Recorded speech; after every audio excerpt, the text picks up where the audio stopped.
Hello, my name is Tawny McCory and I am the White Ribbon Coordinator for Women's Aid ABCLN. I began my journey with Women's Aid after attending a safe place training as a manager of a local business. I was horrified by the statistics in the presentation and joined Women's Aid as a volunteer. 2 years later, I was given the role of White Ribbon Coordinator. The White Ribbon campaign is a global movement to end male violence against women. It was formed by a group of men in Canada in 1991 in response to the brutal massacre of 14 female students at an engineering school. The aim was to send out the clear message that violence against women and girls in all its forms is unacceptable. In Northern Ireland, the White Ribbon campaign is led by Women's Aid ABCLN. We encourage groups and individuals to take action by signing the White Ribbon Charter, wearing the White Ribbon pin, and making the personal pledge never to commit, condone, or remain silent about violence against women. We have made a lot of progress with the campaign and are proud of how far it has come, but we know there's a long road ahead. Current restrictions and changing rules have meant an online presence has become more important than ever. One standout moment from the last few months is having the Health Minister, Robin Swan, sign the Charter virtually by Zoom during the height of lockdown, when uncertainty was all around us. He made his personal pledge never to commit, condone, or remain silent about violence against women and girls, followed by the Ulster Unionist Party, the Alliance Party, the SDLP, and the DUP, including First Minister Arlene Foster. This sent a clear message to anyone experiencing abuse at home that they were not alone, and if they chose to come forward, they would not only be believed, but they would receive the support that they need.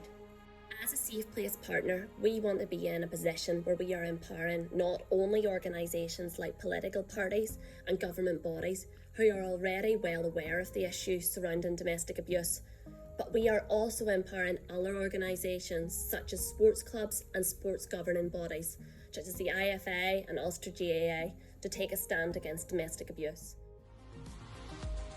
I support the White Ribbon campaign. I support the White Ribbon campaign. I support the White Ribbon campaign. I support the White Ribbon campaign.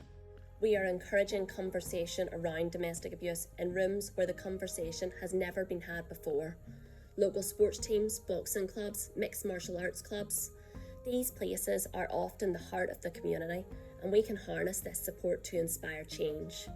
Once the White Ribbon Charter is signed, the next step is for any organisation is to live up to the pledge they have made and progress to become a safe place, and really begin to play their part in stopping domestic abuse. The link between domestic abuse and major sporting events has been well established. For example, in England, it was well publicised during the World Cup. When England lost, domestic abuse rates went up by 38%. The sporting organisations I have worked with have been keen to blow the whistle, so to speak, on this and challenge the attitudes and behaviours that lead to domestic abuse.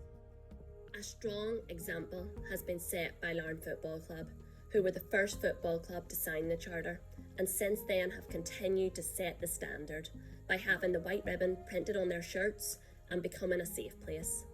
Their support is ongoing, and as the club grows from strength to strength, the presence of the white ribbon continues to fuel conversation at away games, which has inspired other football clubs to follow this example and play their part and harness the support of the football community to create a zero tolerance policy to domestic abuse. They know that young people often look up to players on sports teams, and they recognise that they have an important responsibility to these young fans to be strong role models on and off the pitch. As more sports clubs express their interest in participating in the Safe Place training webinars, we have been able to work with ONUS to deliver a Safe Place webinar specifically aimed at the sports industry, which is a massive step forward. Myself, my colleagues at Women's Aid, and our partners ONUS are passionate about creating a society free from domestic abuse, but we cannot do it alone. The White Ribbon campaign, as I have learned, is very much a numbers game. To spread the message as far and wide as possible across the country, we need as many groups and individuals to sign the pledge and make the promise never to condone, commit, or remain silent about violence against women as possible. It's a simple message, a personal pledge, but our voice is strengthened by the groups and individuals in leadership roles who choose to make it.